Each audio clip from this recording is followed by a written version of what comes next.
पंडित जी ये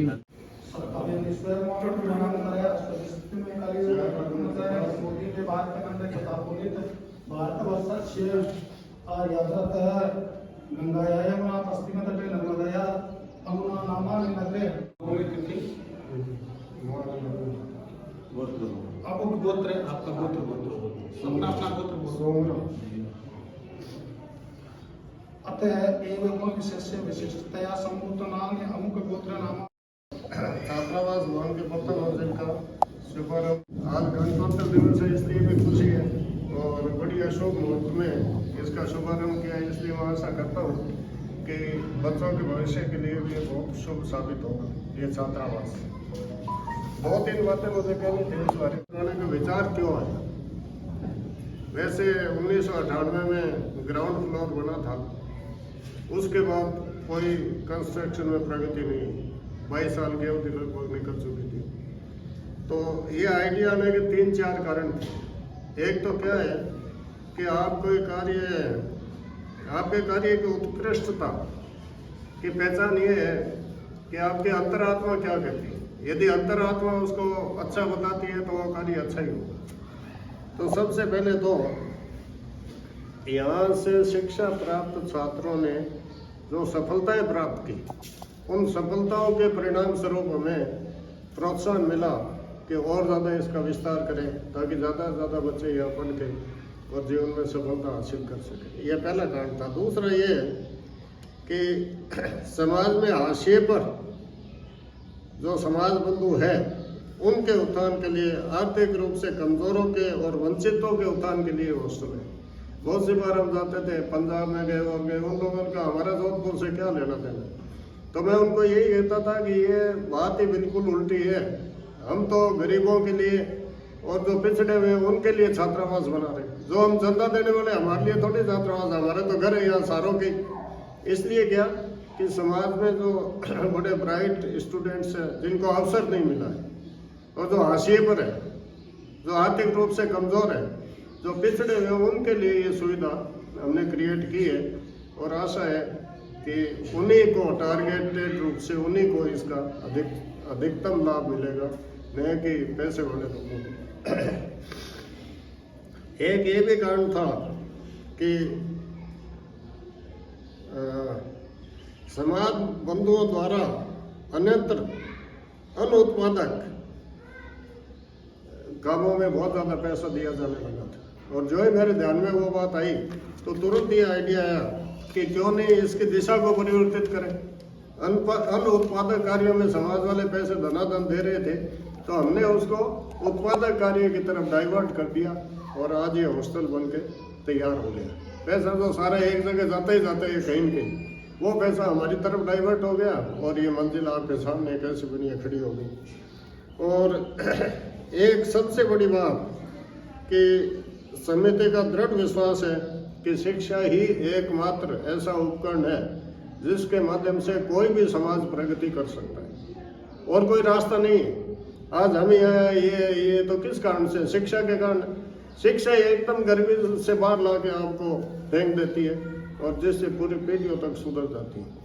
इसलिए दृढ़ विश्वास है हमारी समिति का कि शिक्षा ही एकमात्र उपकरण है जिसके माध्यम से समाज आगे बढ़ सकता है। बाकी आप विश्वास करते जाओ, कुछ भी करते जाओ, समाज आगे नहीं बढ़ सकता।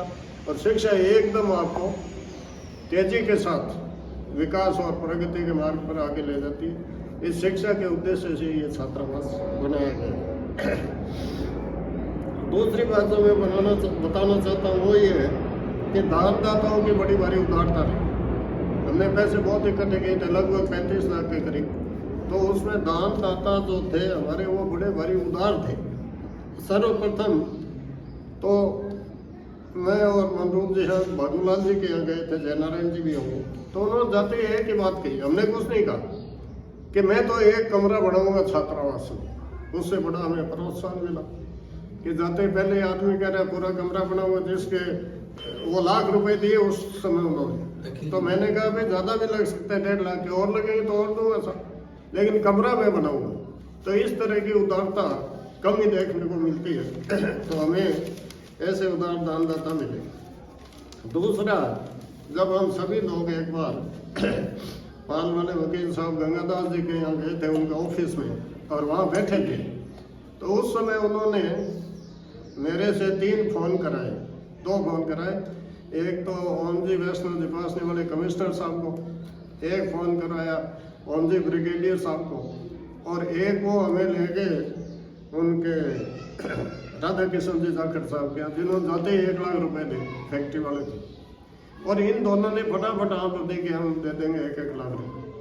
तो उस दिन ये तय हो गया था मेरे दिमाग में कि अब हॉस्टल की प्रगति को कोई रोकने वाला नहीं है और छात्रावास में कोई फंड की कमी नहीं पड़ेगी और छात्रावास बन ही जाएगा। और जहाँ तक अध्यक्ष जी अखिल कुमार का और मेरा सवाल है, हमने तो स्वयं ही घोषणा कर दी, हमें किसी ने कहा ही नहीं, हमने तो घोषणा कर दी कि 1-1 कमरा हम बना देंगे, अखिल जी ने और मैंने। और डॉक्टर घनश्याम जी नौका वाले और सुख जी अहमदाबाद वालों ने भी सहज ही 1-1 कमरा बनाने की स्वीकृति दे दी थी। सबसे बड़े भामाशाह जो इस छात्रावास के लिए तो भामाशाहों के भामाशाह है, श्री कृष्णलाल जी फर्श वाला गांव है गंगानगर के पास, वहाँ के रहने वाले हैं। तो कृष्णलाल जी ने, और इनके नाने ससुर है युधिष्ठिर जी के, तो कृष्णलाल जी ने पिछली बार भी जब ये छात्रावास बन रहा था तो उस टाइम थोड़ा कंपटीशन था, वो कहे मैं उद्घाटन, वो कहे मैं करूँ। मैंने कहा भाई छात्रावास में जो पैसे ज़्यादा देगा वही करेगा, सीधी बात, क्यों पैसे बिना छात्रावास बनता नहीं है। तो कृष्णलाल जी को पिछली बार, दोनों कहानियाँ बताता हूँ, पिछली बार मैंने कहा कि छात्रावास बन रहा है तो आपसे हम दान लेना चाहते हैं, चंदा लेना चाहते हैं। तो उन्होंने कहा कितना चंदा देना है, तो मैं क्या बोलता, इतना मैं जानता नहीं था। मैंने कहा भाई कम से कम आप 10-11 हज़ार तो देंगे। तो वो बोले मेरे को, उनके ये वो बात बता रहा हूँ कि आप तो ये बताओ आपके यहाँ ज़्यादा से ज़्यादा कितना दिए। तो मैंने कहा ज़्यादा तो हम कमरा बनाने के 30,000 लेते हैं, तो कि मेरे 31,000 लिख लो। और 5 दिन के अंदर अंदर उन्होंने ड्राफ्ट भेज दिया 31,000। ये दानदाता थे। फिर उनसे हमने कराया, मेरे लक्ष्मी नारायण जी का तय था कि वे कृष्णलाल जी से कराएंगे। तो जिस दिन उन्होंने उद्घाटन किया उस दिन उन्होंने कहा कि इस छात्रावास में गेहूँ कितनी चाहिए साल में, और 2 साल के लिए पूरी गेहूँ मैं दूंगा। तो वो करीब 20,000 रुपये और हो गए। उन्होंने 50,000 दिए, बाकी दूसरों ने 2 नंबर पे 30,000 वाले थे। और फिर हमने गेहूँ नहीं मंगाई तो उन्होंने 10-10,000 रुपये 2 बार में भेज दिए। उन्होंने कहा मैं तो हमेशा दूंगा, फिर हम ही नहीं पहुँचे, हमने ही बंद कर दिया था। तो उनकी क्या गलती, बाकी वो तो हमेशा देने के लिए तैयार थे। तो ऐसे दानवीर चाहिए। जब छात्रावास बनाया जाता है तो बातों से नहीं बनता, ऐसा चाहिए, खर्चा चाहिए। और अब की बार उनका सुनो, अब की बार कमरे तो ठीक है 1.5 लाख ले रहे थे हम, तो वो हो गया। इस हाल के लिए कोई नहीं मिल रहा था, तो जय नारायण जी ने भी कुछ सुझाव दिए और भी दिए, लेकिन हम लोग थोड़े अर्थशास्त्र पढ़े हुए थे तो हमें इनका सुझाव इसलिए स्वीकार नहीं था कि ये कह रहे थे साहब 1-1 लाख तो दिए और हम 2 आदमी मिलके और 50-50 हज़ार और दे दें तो आपके 3 लाख हो जाएंगे, 3 लाख में कमरा बना रहे हो। तो मैंने कहा ऐसे तो हमें 1-1 लाख तो हमें 50-50 हज़ार ही और आएंगे, हमें तो ऐसा आदमी चाहिए जो नया हो। तो फिर मैंने उनसे संपर्क किया दोबारा, उनको मैंने कहा और तो हमने घर करा लिया कि आपने कितने दिए, कमिश्नर साहब ने कितने दिए, पूछा उन्होंने। और मैंने कहा 3 लाख वाला कोई मिल नहीं रहा, तो वो बोले 3 लाख मेरे। तो इस कमरे के 3 लाख रुपए उन्होंने तुरंत ही भिजवा दिए इनके साथ में। तो ऐसे ऐसे दानदाताओं के कारण ये बना है। अभी आज हम बैठे हैं तो हमें लग रहा है कि आसानी से काम हो गया होगा। हमारे लिए तो आसानी थी, लेकिन दान देने वालों के लिए त्याग भी था उनके पार्ट में। तो इस छात्रावास के लिए आज तक सबसे बड़े दानदाता रहे श्रीमान जी कृष्ण जी कड़वा, गांव फरसवाला, गंगानगर जिला। उनका बिजनेस है, महाराष्ट्र में बिजनेस करते हैं, जिनिंग मशीनें। तो वो सबसे बड़े दानदाता है। तो उनके प्रति विशेष रूप से मैं और समिति की तरफ से आभार व्यक्त करना चाहता हूँ, ताकि फटाफट कमरा बन जाए। इसके अतिरिक्त अन्य दानवीरों ने भी 1,50,000 रुपये दान देकर, लंबी चौड़ी लिस्ट है, लाख रुपए तो ऐसे दे रहे थे जैसे 1,000 रुपये दे रहे हैं, और 50,000 भी बहुत लोगों ने दी। कुछ ऐसे लोग हैं जिन्होंने चंदा बिना मांगे दिया, उनका नाम मैं बताना या उचित ही समझता हूँ। सबसे पहले तो एक सावरमल जी एक्सचेंज साहब है PWD में, उनको मैंने कहा कि भाई आप चंदा दो हॉस्टल के लिए, तो कितना दोगे? तो मेरे बोले 21,000 रुपये। तो मैंने कहा ठीक है, जितना दे भी तक ठीक है, जो मांगने निकला उसको जो मिल जाए वही ठीक है क्योंकि उसके हाथ में नहीं होता, देने वाले के हाथ में होता है कितना भी। तो दूसरे दिन उनका फोन आया कि मैंने पैसे भेज दिए। तो मैंने कहा कितने भेजे? तो बोले 1 लाख। तो 21,000 कह के और उन्होंने 1 लाख रुपए भेजे। 21,000 उन्होंने इसलिए किए थे कि उधर उन्होंने 21,000 ही दिए थे, तो मुझे 21,000 किया। और दूसरे दिन मेरा आश्चर्य, दोबारा पूछा मैंने कि साहब 1 लाख भेज दिए। तो इस तरह के लोग भी चंदा देने वाले थे। एक अभी इन्होंने किया, वो गाजू के रहने वाले श्रीमती सोनी देवी, वाइफ ऑफ मोहनदास जी, तो उनसे थोड़ी सी बात हुई। वो ऐसे कर रहे थे कि 21,000 दो और 31,000 दो। तो मैंने कहा 51,000 तो दो, मोहनदास जी ने बहुत मदद की थी। तो उसने दूसरे दिन 51,000 रुपये भेज दिए। और इसी तरह से महेश स्वामी, इनके ससुर जी युधिष्ठिर के, उन्होंने स्वयं मेरे को फ़ोन किया एक दिन कि साहब मैं 51,000 रुपये चंदा देना चाहता हूँ। ये बड़ी बात होती है। एक तो हम मांगे, कई लोग तो पीछे पीछे फिरते हैं 10-10 दिन तो भी देते हैं नहीं। उन्होंने स्वयं चला के फ़ोन किया कि मैं छात्रावास के लिए 51,000 चंदा देना चाहता हूँ, और 2-3 दिन में भेज भी दिए। खाता नंबर मांग रहे थे, वो दे दिया था मैंने। इसी तरह खेमचंद जी स्वामी, मनरूप जी के रिश्तेदार है, उन्होंने शुरू में कहा कि 21,000। मैंने कहा 51,000 तो 51,000 वाला अच्छा लगता है, हमारे काफ़ी है। तो बोले चलो 51,000 भेज दिए उन्होंने। इसी तरह एक रोशन लाल जी DTO है भिवानी में, हरियाणा में। अब आप बताओ हरियाणा वाले का यहाँ से क्या लेना पड़े, लेकिन उन्होंने भी कहा 21,000। मैंने कहा 21 नहीं, 51 का चल रहा है हमारे।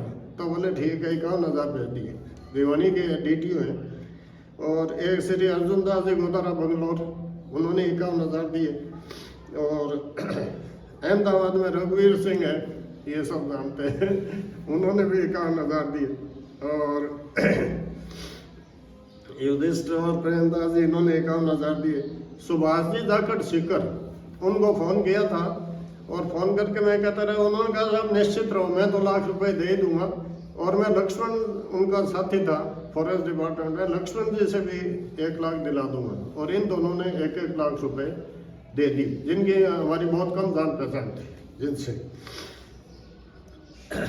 और एक राजपाल जी प्राचार्य है राजगढ़ चूरू में, कानरान में प्राचार्य है। तो इन्होंने एक दिन कहा मेरे भांजे रघुवीर को कि मैं चंदा देना चाहता हूँ। फिर बात के तो बोला साहब 11,000 दे दूंगा, 21,000। मैंने कहा 51 से कम बात नहीं है। तो उसने भी कहा ठीक है, मैं 51 दे दूंगा। प्रिंसिपल है स्कूल का, अब चोरू वाले को क्या लेना देना है, लेकिन उसने 51,000 रुपये तुरंत भेज दिए। तो इन समस्त दानदाता उनको विशेष बधाई व धन्यवाद ज्ञापित करना चाहता हूँ मैं आप सबके समक्ष, क्योंकि इनके योगदान से ये काम पूरा हो पाए। अब इम्पोर्टेंट चीज़ ये है कि जब होना है वो तो हो गया, अब आगे क्या करना चाहते हो, कुछ करना चाहते हो या नहीं, या काम खत्म हो गया। तो इस बारे में कुछ आइडियाज़ हैं। जैसे 2 काम तो इस छात्रावास के लिए, अब क्योंकि भवन बड़ा बन गया, लड़के भी आराम से 25-30 रहेंगे, तो एक वार्डन की आवश्यकता होगी। तो वार्डन को हम 10-15 हज़ार जो भी तनख्वाह होगी वो दे देंगे, ये हमारी बात हो चुकी है। लेकिन अच्छा आदमी हो, कोई रिटायर्ड व्यक्ति हो, थोड़ा सख्त हो, फौजी हो या गेम्स काम्स वाला हो, क्योंकि लड़कों को कंट्रोल करना बड़ा मुश्किल है। और अब इतनी बढ़िया व्यवस्था होगी तो यहाँ एरे को एडमिशन दे दिया तो वो खाली भी नहीं करेगा। ये छात्रावास बनने के साथ ये नई समस्याएं आएगी, जिनके बारे में पहले हमें विचार करना चाहिए। और एक बढ़िया सा व्यक्ति जल्दी से जल्दी देख के वार्डन यहाँ लगाना चाहिए, उसको रहने की जगह दे देंगे और तनख्वाह भी देंगे। तो सब लोग अपना दिमाग लगाओ, सुझाव दो, कोई मिल जाए बढ़िया वार्डन तो हमारे लिए बहुत ही उपयोगी सिद्ध हो सकता है। वार्डन के बिना अभी हॉस्टल नहीं चल सकता इतना बड़ा। तो एक तो वार्डन वाली समस्या अभी बाकी है। एक मेरा सुझाव है, कहाँ तक आप लागू करोगे या नहीं करोगे, इसमें सोलर सिस्टम लगाना चाहिए, क्योंकि पीछे का आज तक का रिकॉर्ड में तो शुरू से जुड़ा हुआ हूँ। तो ये समस्या परमानेंट रहेगी। लड़के बिल भरना चाहते नहीं, बिजली का कंजम्पशन बहुत ज़्यादा होता है। आजकल तो ये कूलर वगैरह भी पड़े दिखाई दे रहे थे मुझे। तो यदि सोलर सिस्टम हम कर देते हैं तो वो इस समस्या का परमानेंट हल है। मैंने एक दो जगह पूछताछ की तो करीब 7 लाख में बढ़िया से बढ़िया वाट्स का 12 वाट का या इतना सोलर सिस्टम इंस्टॉल किया जा सकता है। तो ये काम हमें करना ही पड़ेगा, चाहे आप पोस्टपोन कर सकते हो 4-6 महीने, लेकिन इसके बिना काम चलना नहीं है। अभी बात हो रही थी सिर्फ छात्रावास है यहाँ करनी नगर में, तो वो कह रहे थे हमारे साथ 35,000 का बिल आ गया।